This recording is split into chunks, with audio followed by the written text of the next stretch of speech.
اس کے بعد میں نے تیری طرف توجہ کی اور ذلت و مسکنت کے ساتھ پیش آیا، تجھ سے حسن ظن قائم کیا، تیرے اوپر اعتماد اور اس امید کو اپنا شفیع قرار دیا جس کا امیدوار کبھی ناکام نہیں ہوتا ہے، اور تجھ سے اس شان سے سوال کیا جس طرح ایک حقیر، ذلیل، تنگ دست، فقیر، خوفزدہ اور طالب پناہ سوال کرتا ہے، اور ان سب کے باوجود میرا سوال خوف، تضرع، فریاد اور طلب پناہ کی بنیاد پر ہے،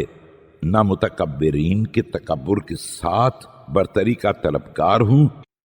اور نہ اطاعت گزاروں کے ناز کی بنا پر بلندی کا خواہش مند ہوں، اور نہ سفارش کرنے والوں کی سفارش کی بنا پر سر بلندی کا اظہار کرنے والا ہوں،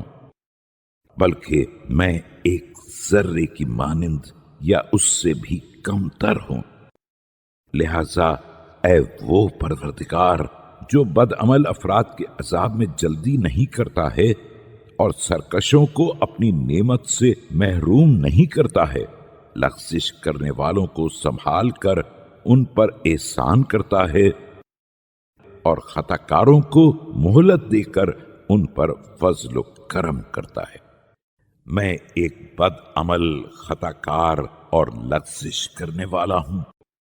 میں ہی وہ ہوں جس نے جرأت کے ساتھ تیرا سامنا کیا ہے،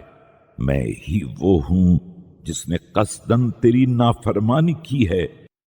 میں ہی وہ ہوں جس نے بندوں سے اپنے گناہوں کو چھپایا ہے